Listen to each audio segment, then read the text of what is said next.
एक evil goddess.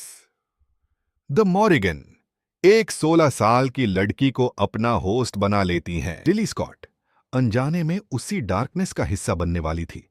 एक island, एक एंशिएंट कोफिन और एक ईविल फोर्स जो वापस आना चाहती थी। आज की इस हॉरर स्टोरी में हम देखेंगे कैसे एक मां अपनी बेटी को बचाने की कोशिश करती है जब उसकी बेटी धीरे धीरे द मॉरिगन में बदलने लगती है।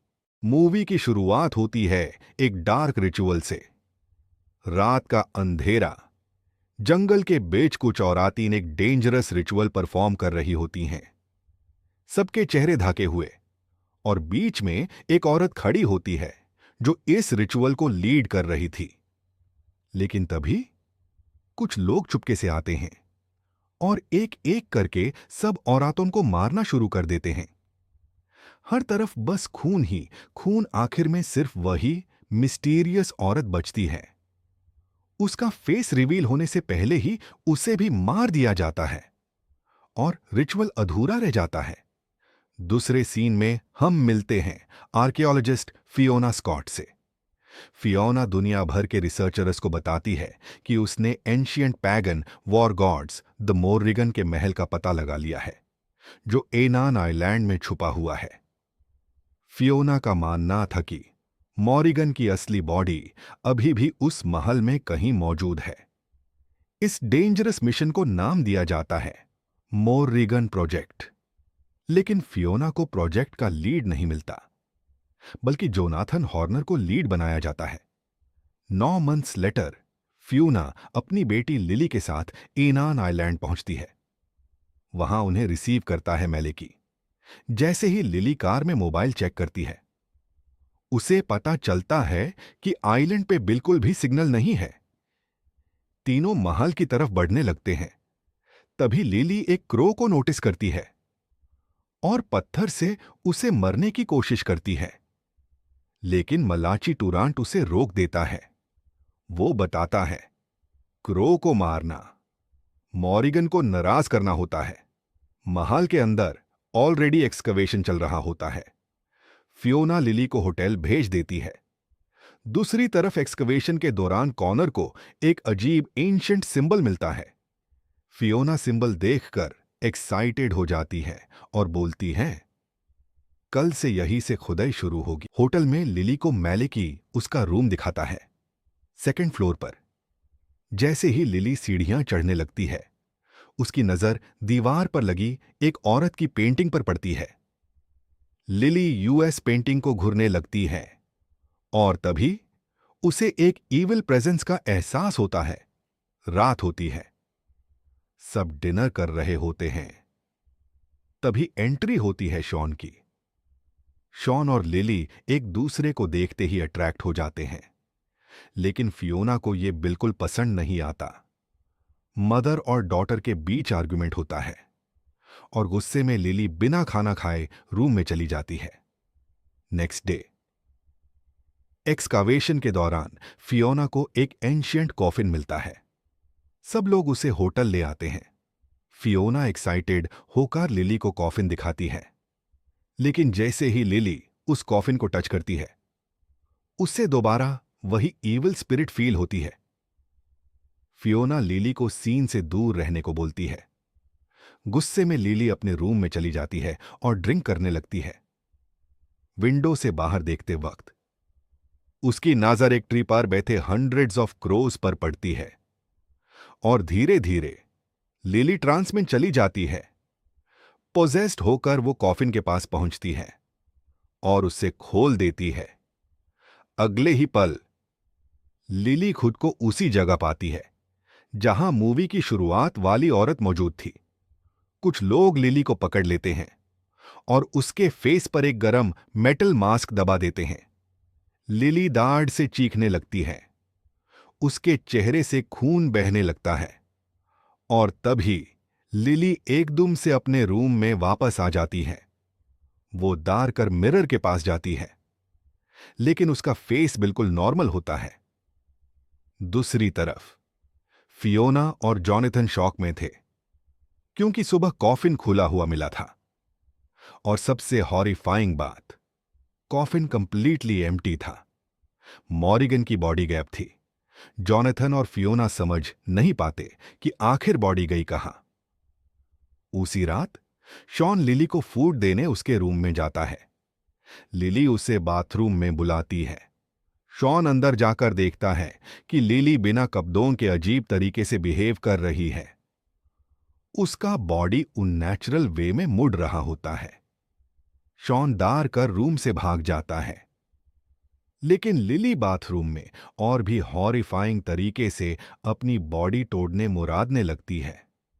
रात और भी डार्क होती जा रही थी। फियोना लिली को डिनर के लिए बुलाती है, लेकिन अब लिली की कंडीशन बहुत खराब हो चुकी थी।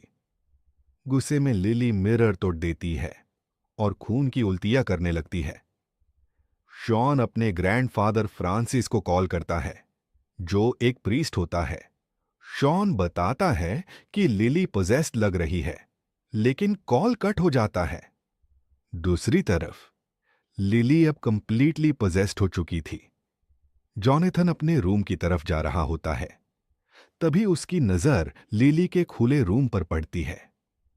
वो अंदर जाता है। दीवार पर खूनी फुटप्रिंट्स बने होते हैं। जॉनथन डार कर पीछे मुड़ता ही है। तभी लिली सीलिंग से उसका गाला पकड़कर उसे ऊपर खींच लेती है। उसकी चीख सुनकर फियोना और कॉर्नर रूम के बाहर पहुंचते हैं। अचानक जॉनथन का खून से लथपथ बॉडी ऊपर से बेड पर गिरता है। फियोना ऊपर देखती है और लिली उससे पोजेस्ड विजन दिखा देती है, जहां रिवील होता है कि जॉनथन ने कभी लिली के साथ कुछ गलत किया था। तब तक मैलिची और शॉन भी आ जाते हैं। मैलिकी शॉटगन लेकर स्टोर रूम में जाता है, लेकिन लिली उस पर अटैक कर देती है और उससे भी पोजेस्ड विजन्स दिखाती है, उसकी डेड वाइफ के। तभी होटल में फ्रांसिस पहुंचता है। फ्रांसिस स्टोर रूम में लिली को देखता है, जो अब एक हॉरिफाइंग डीमन बन चुकी थी। लिली फ्रांसिस पर अटैक करती है, लेकिन फ्रांसिस उसे एक वुडन प्लैंक से बेहोश कर देता है। सब लोग ऊपर जमा होते हैं और फ्रांसिस फाइनली ट्रुथ रिवील करता है। लिली के अंदर एब मॉरिगन की स्पिरिट आ चुकी है।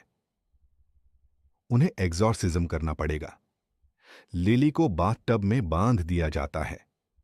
एग्जॉर्सिज्म शुरू होते ही लिली जोर जोर से चिल्लाने लगती है। बाथटब हिलने लगता है और उसकी आवाज कंप्लीटली डिमोनिक हो जाती है। कॉनो और दार कर वहां से भाग जाता है। फ्रांसिस प्रेयर्स कंटिन्यू करता है, लेकिन अचानक लिली अपना सर पानी के अंदर दबा लेती है। फियोना दार कर फ्रांसिस को रोक देती है। एग्जॉर्सिज्म इनकम्प्लीट रह जाता है और तब हम देखते हैं लिली का नया हॉरिफाइंग फॉर्म। अब वो कंप्लीटली मॉरिगन बन चुकी थी। नीचे जाते ही लिली कॉर्नर को ब्रूटली मार देती है। मालची डिसाइड करता है कि अब लिली को मारना ही पड़ेगा, लेकिन फियोना उसे रोकने की कोशिश करती है।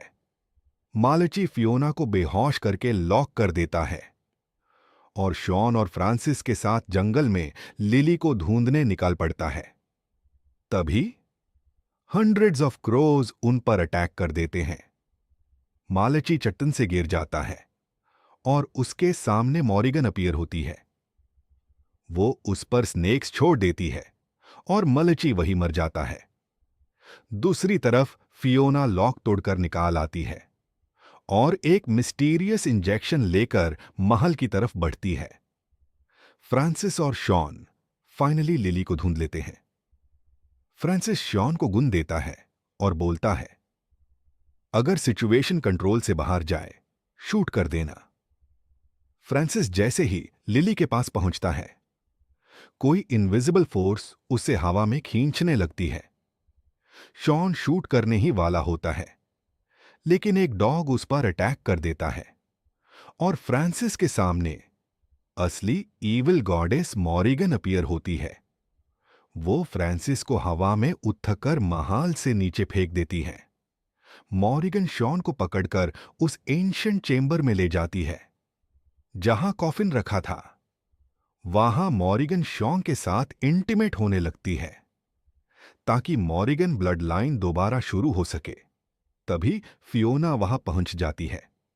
शॉन बुरी तरह इंजर्ड होता है। वो फियोना से गुण मांगता है, लेकिन फियोना उसे चुपने को बोलती है। जैसे ही लिली वापस आती है, फियोना इंजेक्शन लेकर रेडी हो जाती है, लेकिन शॉन पैनिक में लिली पर गोली चला देता है। लिली इंस्टेंटली उसका सार तोड़कर अलग कर देती है और उसका खून पीने लगती है। इसी डिस्ट्रैक्शन का फायदा उठाकर फियोना मॉरिगन को इंजेक्शन दे देती है, जिससे वो कुछ देर के लिए पैरालाइज हो जाती है। तब फियोना एक शॉकिंग डिसीजन लेती है। वो मॉरिगन को अपना बॉडी ऑफर कर देती है और मॉरिगन लिली का बॉडी छोड़कर फियोना के अंदर चली जाती है। फियोना लिली को भागने और टनल बैंड करने को बोलती है।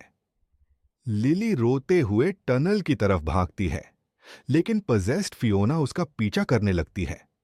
लास्ट मोमेंट पर लिली टनल कोलैप्स कर देती है और मॉरिगन को हमेशा के लिए अंदर बंद कर देती है। The end. तो ये थी मॉरिगन, एक ऐसी हॉरर स्टोरी जहां ईविल सिर्फ लोगों को मरता नहीं, बल्कि उनके गिल्ट और डार्क पास्ट को भी जिंदा कर देता है। मूवी का एटमॉस्फेयर, क्रीपी आइलैंड और मॉरिगन का टेरिफाइंग ट्रांसफॉर्मेशन ऑनेस्टली काफी डिस्टर्बिंग था। और सबसे शॉकिंग बात, एंडिंग में सैक्रिफाइस के बाद भी क्या मॉरिगन सच में खत्म हुई, या फिर वो अभी भी कहीं जिंदा है? आपको मूवी का सबसे स्केरी सीन कौन सा लगा? कमेंट्स में जरूर बताना। और अगर आपको ऐसे ही हॉरर मूवी एक्सप्लेन्स पसंद है, तो वीडियो को लाइक करो, चैनल सब्सक्राइब करो और बेल आइकॉन प्रेस करना मत भूलना। मिलते हैं नेक्स्ट हॉरर स्टोरी में।